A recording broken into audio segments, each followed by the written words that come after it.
Halo, assalamualaikum sahabat berkebun. Video kali ini aku akan update keadaan kebun. Banyak banget yang lagi berbuah, dan salah satunya adalah tanaman timun ini yang aku tanam di planter bag. Ini jenis timun lalap. Aku baru cek tadi pagi, ternyata calon buahnya itu banyak banget. Dari sepanjang aku tanam timun, sepertinya ini ya, musim kali ini yang calon buahnya paling banyak. Nah, ini adalah contoh bunga betina. Harusnya kita ini ya, polinasi secara manual supaya buahnya itu berhasil. Cuman ini aku baru dapat kesempatan ngecek pagi ini ya, dan ini tuh full sama bunga betinanya. Tuh ya, hampir di setiap ruas bunga betinanya itu ada. Bahkan sampai di dalam-dalam tadi aku cek. Kita cek ya sama-sama ya. Ini bunga betina, Masya Allah lagi mekar. Nanti sekalian saya mau kawinin secara manual ya.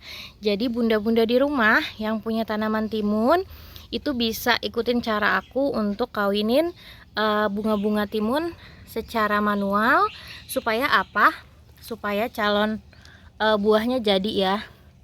Kalau kayak gini, ini dia gagal berkembang ya. Udah terlanjur layu bunganya, tapi calon buahnya nggak jadi besar karena tidak terjadi penyerbukan. Langsung saja, mumpung ini lagi mekar sempurna, kita akan kawinkan supaya buahnya berhasil. Jadi caranya adalah kita cari bunga jantan yang mekar sempurna seperti ini. Ciri bunga jantan itu yang belakangnya tidak ada bakal buahnya ya, jadi hanya bunga seperti ini. Sedangkan bunga betina ada bakal buah di belakangnya. Ini gampang banget ya bun, tinggal kita oles aja ya bun. Ini bunga jantannya, kelopaknya aku lepas supaya lebih gampang. Ini kita olesin ke bagian ini, apa ini namanya, putik bunga betina kalau tidak salah. Kalau salah mohon dibenarkan. Udah seperti ini bun, dan ini satu bunga jantan bisa kita pakai untuk di beberapa bunga betina ya. Tuh. Kalau tidak dikawinkan bagaimana? Bisa, tapi penyerbukan alami melalui angin atau serangga itu bisa, tetapi itu keberhasilannya tidak ini ya, tidak banyak. Kalau kita sengaja kawinkan seperti ini keberhasilannya lebih tinggi. Sampai di sini-sini ya, lihat bunga betinanya, Masya Allah. Tuh. Nih sampai ke sini-sini banyak banget. Untuk menanam timun lalap ini juga terbilang mudah karena jenis timun lalap ini ukuran daunnya lebih kecil daripada jenis timun yang lain. Jadi sangat cocok kalau untuk ditanam di rumah. Cara tanam timun juga gampang, yang penting full sinar matahari minimal 6 jam per hari, kecukupan air dan media tanam yang subur ya bun. Ini aku tanamnya di planter bag ya. Ini tuh rame-rame, udah sering aku kasih tahu juga ya. Ini tuh planter bag diameternya 100 cm dan ini isinya banyak. Tuh, dia bisa tumbuh dengan baik. Selanjutnya aku akan update ini ya, kecipir ya. Nanti mungkin aku akan buatkan video khususnya tentang si kecipir ini.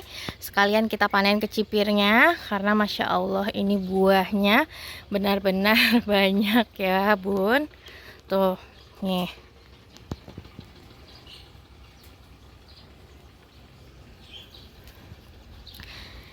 Yang sudah nonton videoku yang sebelumnya, aku sudah bilang kalau kecipir ini adalah tanaman kacang-kacangan yang cocok banget untuk memulai ya. Dan terbukti nih, aku juga kaget ya lihat perkembangannya, kenapa cepat banget berbuahnya ya. Perkembangannya dari calon buah sampai keluar buahnya itu cukup cepat ya, dan perawatannya mudah banget, nggak perlu diapa-apain, cukup dikasih sinar matahari aja dan pupuk berkala. Ini ada contoh kecipir ungu yang sudah tua ya, sudah sangat keras. Kalau sudah keras seperti ini tidak akan enak ya untuk dikonsumsi. Ini memang sengaja aku biarkan tua karena aku mau panen biji kecipir ungunya. Mengingat harga biji kecipir ungu ini masih lumayan tinggi ya. Nah ini untuk yang enak dikonsumsi itu menurutku kalau masih seperti ini. Nah, masih ada ijo-ijonya di bagian badan ini ya, kecipirnya. Ini masih enak, dan kalau kita pegang tuh dia masih lentur. Ini rasanya manis bun. Kemarin aku lalap mentah, itu enak, rasanya mirip-mirip kacang panjang, tapi dia lebih padat karena daging buahnya itu lebih berisi. Kalau ini adalah penampakan dari sisi samping sini ya, buahnya jadi buah-buahan, buah kecipirnya tuh ya bergantungan. Ini aku kasih rambatan supaya nanti dia bisa ngerambat di jaring-jaring ini ya, karena kelihatannya walaupun sudah berbuah cukup banyak, tapi dia masih terus memproduksi sulur dan daun. Jadi nanti kita update sama-sama aja tanaman kecipir ini bisa bertahan berapa lama kira-kira ya. Kalau sejauh ini usianya sudah sekitar 3 bulanan, dan ini adalah masa berbuah pertama. Jadi ini musim buah yang pertama.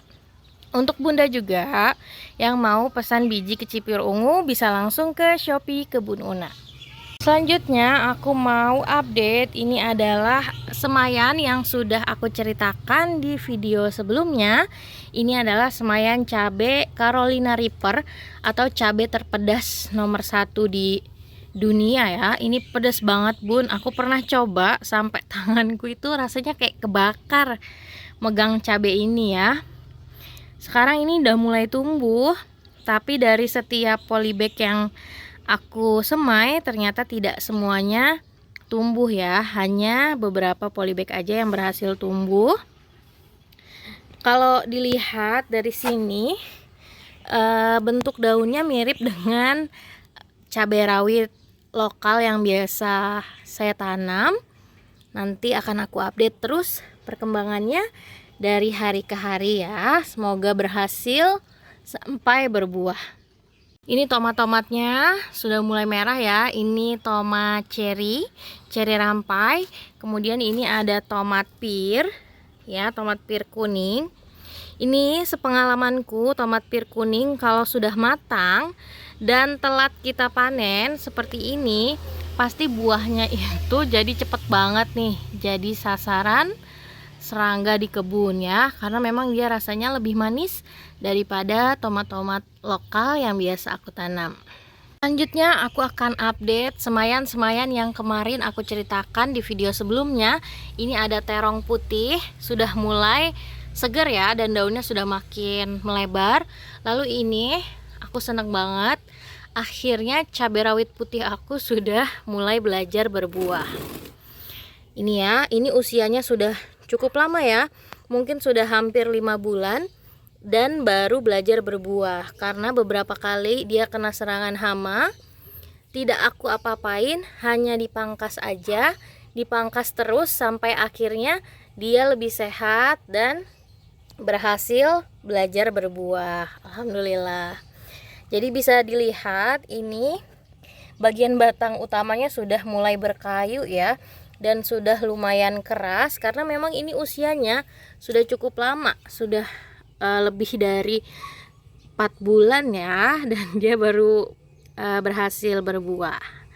Itu dia seninya bertanam ya. Kadang kita tidak bisa menyamakan tanaman cabai kita dengan tanaman cabai orang karena keadaan di rumah kita itu pasti berbeda. Entah suhu, hama atau apa, kendalanya berbeda-beda. Jadi kalau nanam cabai itu memang jangan buru-buru dicabut kalau kena hama.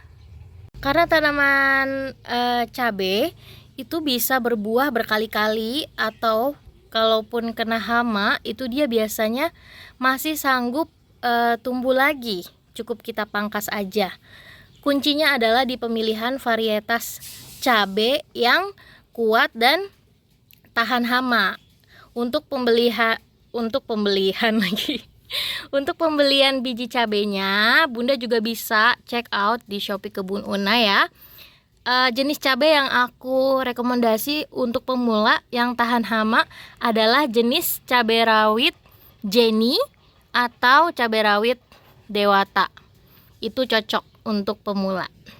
Ini juga ada semayan dari edamame ya, sudah semakin besar daunnya. Dan karakter tanamannya kalau bisa kita lihat mirip dengan karakter buahnya atau kacangnya ya. Jadi dia ini agak berbulu seperti ini, Masya Allah. Ini juga mudah banget ya tumbuhnya. Di Shopee Kebun Una juga jual bijinya dan harganya murah meriah, cuma 1000-an Bunda. Mungkin video kali ini sekian dulu. Kalau ada pertanyaan bisa tulis di kolom komentar. Kalau aku bisa bantu jawab, pasti aku bantu jawab. Tetap semangat berkebunnya. Happy gardening. Wassalamualaikum.